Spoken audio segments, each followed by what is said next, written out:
사람을 향한 진심, 명리로 삶의 주인이 되자. 오늘 시간은 명리와 사주의 역사 일부 시간입니다. 그래서 근원을 찾기 위해서 하도, 낙서, 그리고 갑골문에 대해서 얘기해 드리도록 하겠습니다. 자, 제가 사주 기초다지기에서 얘기를 해드렸죠. 기본 이 사주 같은 경우는 바코드 4개의 기둥만 읽기를 하는 거고, 더 넓게 명리를 알아야지 공식을 제대로 알고 음양오행 이런 생극재화를 좀 제대로 알아야 사주에 대한 해석이 가능하고, 그리고 철학 또한 역시 우리가 알아야 지혜를 가지고서 어떻게 우리가 인생을 제대로 살지 올바르게 살지에 대해서 답 또한도 나올 수가 있다. 그래서 기본적으로 우리가 사주, 명리의 역사를 오늘 시간 통해서 알아보려고 하는데, 일단 고대 문명이 크게 황하 문명, 그리고 인더스 문명, 그리고 메소포타미아, 그리고 이집트 문명, 크게 네 단락의 문명이 있습니다.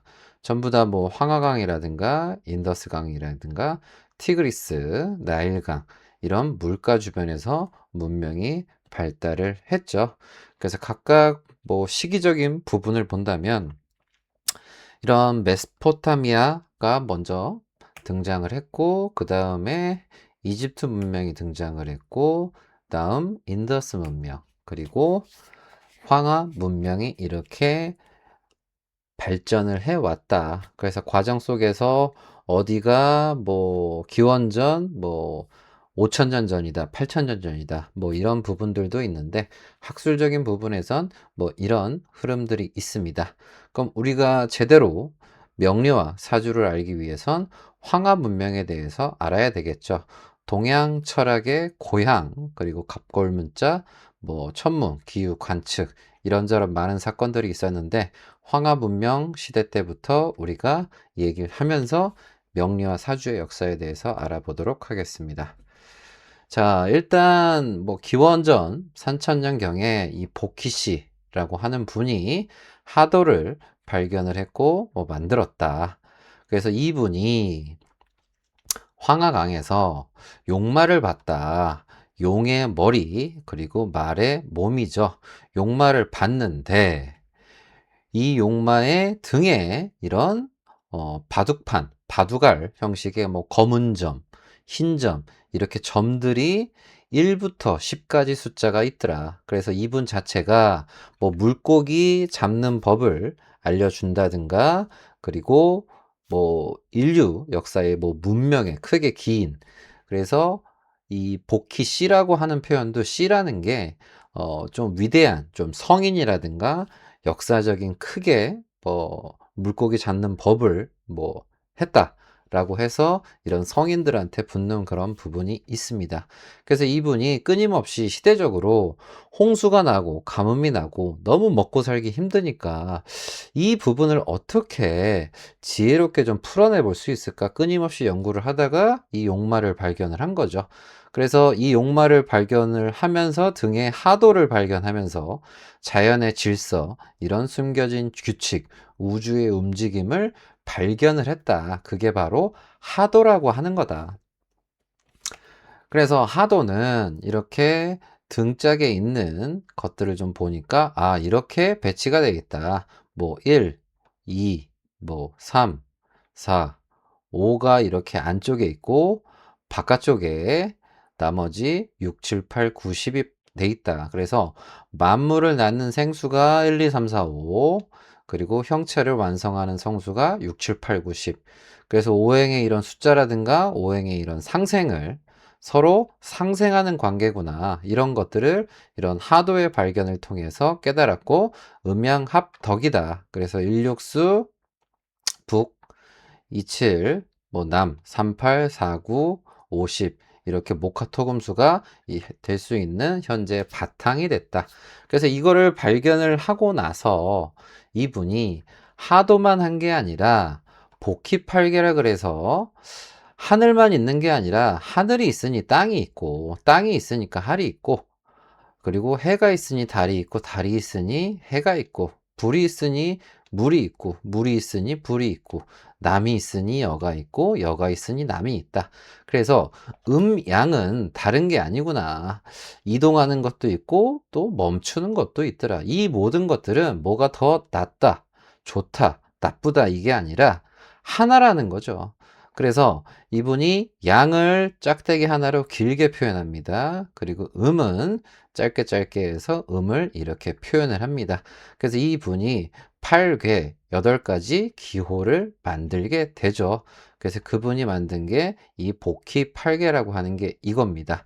그래서 우리가 익숙한 건곤감리라고 해서 익숙한 부분도 좀 있으실 거예요. 건은 하늘을 뜻하고 고는 땅, 지는 우레, 소는 바람, 감은 물, 리는 불, 가는 산, 태는 못 이런 것들을 뜻하면서 복희 8개라는 것을 만듭니다. 그래서 64개의 근간 그리고 주역의 근간이 되는 것들이 이때 이 시기에 나온 거죠. 그래서 이분이 우주 본래 법칙은 다름, 경쟁, 더 낫다 나쁘다가 아니라 서로 상생이구나. 그래서 이런 숫자 개념, 목화통금수 개념의 기원 자체가 이때 이분에 의해서 나오게 됐다. 그래서 기본적으로 뭐 각각 뜻하는 것들이 뭐 화라든가 뭐 나무라든가 뭐 동쪽, 서쪽, 금이라든가 이런 양수, 짝을 이루어 오행을 낳고 서로 살리는 이런 순환의 것들이 이런 것들이 있구나. 그래서 이 복희 씨가 하도 그리고 복희 8개를 낳게 되면서 야 이런 음양의 조화라든가 그리고 서로 상생을 한다라든가 이런 부분에 대한 기본적인 개념 정리를 하게 됩니다. 그래서 간단하게 정리를 하게 되면 용마의 등에서 어떤 무늬를 발견을 하게 된다. 이게 보니까 1부터 10까지의 점이더라. 그래서 이걸 가지고 해안을 가져서 우주 자연의 현상을 이 하도로서 이치를 정립을 하게 되죠. 그리고 그 이후 복희 8개를 창안을 하면서 1부터 10 이런 수리적인 이치 그리고 하늘 땅 자연의 변화를 끊임없이 관찰을 하면서 8가지 기호 복희 8개를 완성을 한 부분이 있습니다. 그래서 기원전 3000년 전서부터 복희 씨가 이런 하도 복희 8개를 만들고 발견을 하게 되면서 이 명리 사주의 동양 철학의 좀 근간이 되는 부분이 있다. 그래서 기본적으로 우리는 하도를 알아야 된다는 거죠. 그래서 아까 제가 건곤감리에 대해서 익숙하다라고 했는데 우리나라 태극기입니다. 그래서 태극 문양 또한도 역시 음양의 조화를 이렇게 표현을 했고요. 파란색은 빨간색은 양. 그래서 위를 뜻하고 또 남을 뜻하고 그래서 건은 하늘을 뜻합니다. 감은 물을 뜻하고 리는 불을 뜻하고 고는 땅을 뜻하죠. 그래서 감, 리라 그러죠. 그래서 음양의 조화와 더불어서 하늘, 땅, 물, 불 그리고 바탕은 흰색으로서 순수, 평화를 사랑하는 민족성에 대해서 뜻하는 게 이런 깊은 뜻이 있는 게 태극기다. 그래서 이런 하도 속에서 우리나라 태극기까지 오기까지 뭐 오랜 시간이 어쨌든 걸렸잖아요. 그래서 깊은 뜻, 태극기의 의미 다시 한번 여러분들이 상기를 하시길 바라겠습니다. 자, 그럼 하도를 우리가 보게 된다면 아까 복희 8개에 대해서 얘기를 해드렸잖아요. 뭐 공공감리, 택리, 뭐 진손, 뭐 감, 뭐 이렇게 많이 있는데 뭐 각각 뭐 하늘, 연못, 물, 불, 우레, 바람, 산, 땅 뭐 이런 걸 뜻하고 성질도 다양하게 있습니다. 그리고 가족을 뜻하기도 하고 그리고 신체를 뜻하기도 하고 그리고 방위 그리고 기상 이런 것들도 전부 다 표현을 해서 깊은 의미가 있습니다. 그래서 이런 8개를 통해서 64개 후에 근간이 되는 부분이 있다. 그래서 이 부분을 깊게 공부하고자 하시는 분들도 좀 많이 있다. 그래서 주역의 근간이 됐다. 이 부분 인지하시길 바라겠습니다. 그럼 이제 하도를 했으니까 그 다음에 낙서에 대해서 얘기를 해드리겠습니다.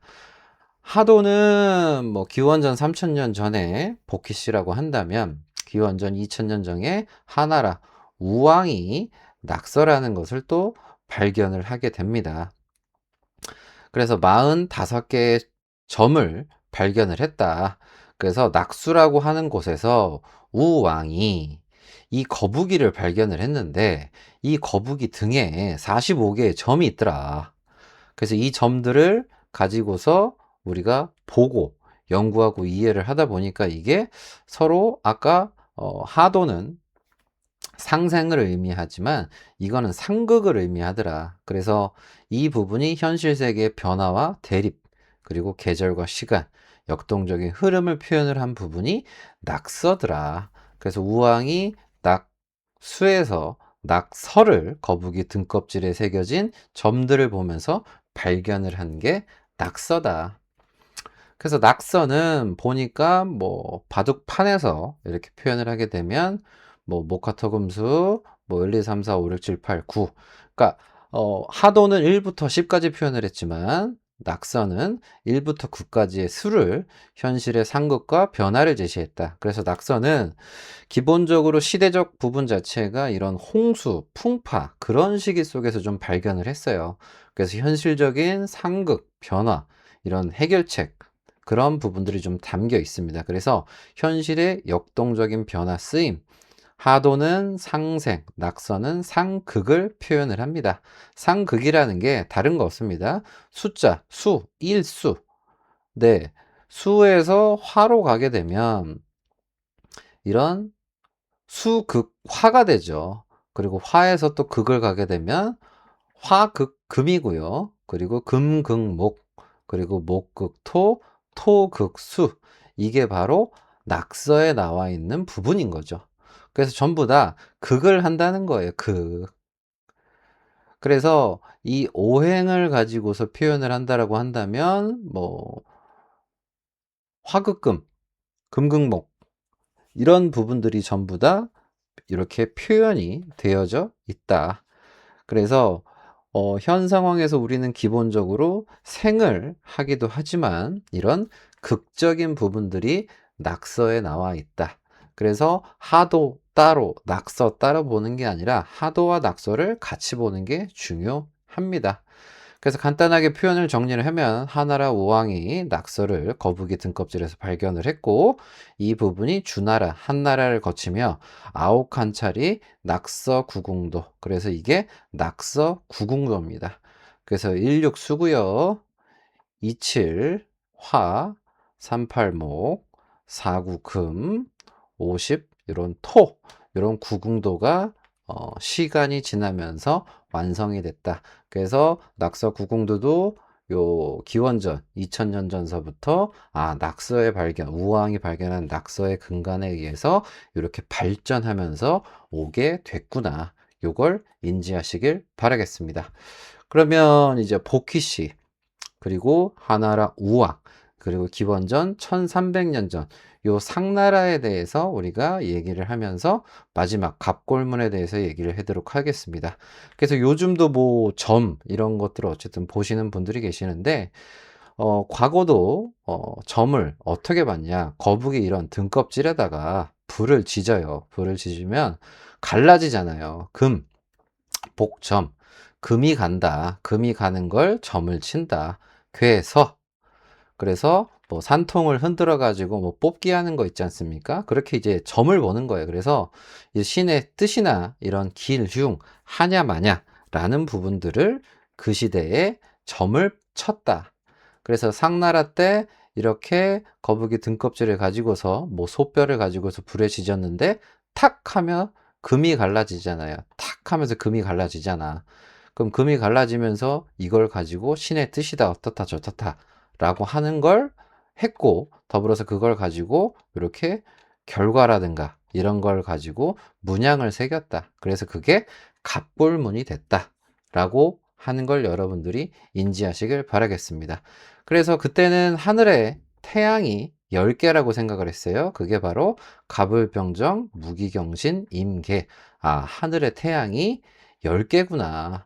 그리고 달을 보니까 달의 모양이 뭐 보름달일 때도 있지만 뭐 금음달, 뭐 상형달, 반달 뭐 이럴 때도 있구나. 그래서 달의 변화를 가지고서 이런 임묘진 사오미 이런 십이지신 그런 부분들을 붙이게 되면서 천간 하늘이 10개의 태양 달의 변화를 통해서 12지지, 그래서 이걸 가지고 갑골문의 간지가 됐다. 그래서 이건 역사적으로 상나라 때 갑골문이 발견이 됐다 보니까 이런 육식갑자, 이런 글자 부분이 발견이 되면서 이 하도, 낙서, 그리고 갑골문까지 기본적으로 명리사주의 기본 토대가 이때 기원전 1300년 전에 기본 바탕이 되었구나. 이걸 여러분들이 인지하시길 바라겠습니다. 그래서 하도는 기본적으로 사주팔자 원국, 변하지 않는 글을 뜻하고요. 낙서는 이런 도로 상태, 변화, 이런 도로가 어떠냐, 고속도로냐, 자갈길이냐, 그런 것들을 뜻합니다. 그래서 상생을 하는 이런 하도, 그리고 상극을 하는 낙서, 그래서 하도와 낙서가 융하게 되게 되면서 사주 원국과 운이 이런 상생, 상극을 통해서 우리의 인생이 좋아지기도 하고 평이하게도 되고 어려워지기도 하는구나. 그래서 정적인 최위에 동적인 용이 쓰이면서 이 삶의 순환이 끊임없이 돌아가고 있구나. 그래서 변하지 않는 그릇이라는 건 우리가 태어난 날짜, 태어난 시간, 그건 고정돼 있잖아요. 그러면서 끊임없이 시간은 지나면서 봄, 여름, 가을, 겨울 2026년, 2027년 계속 변합니다. 그래서 운이 계속 들어온다는 거죠. 그래서 기본적으로 하도, 낙서를 이렇게 우리가 제대로 인지 이해를 해야 사주가 이래서 이렇게 풀이가 되고 명리는 이렇게 적용이 되는구나.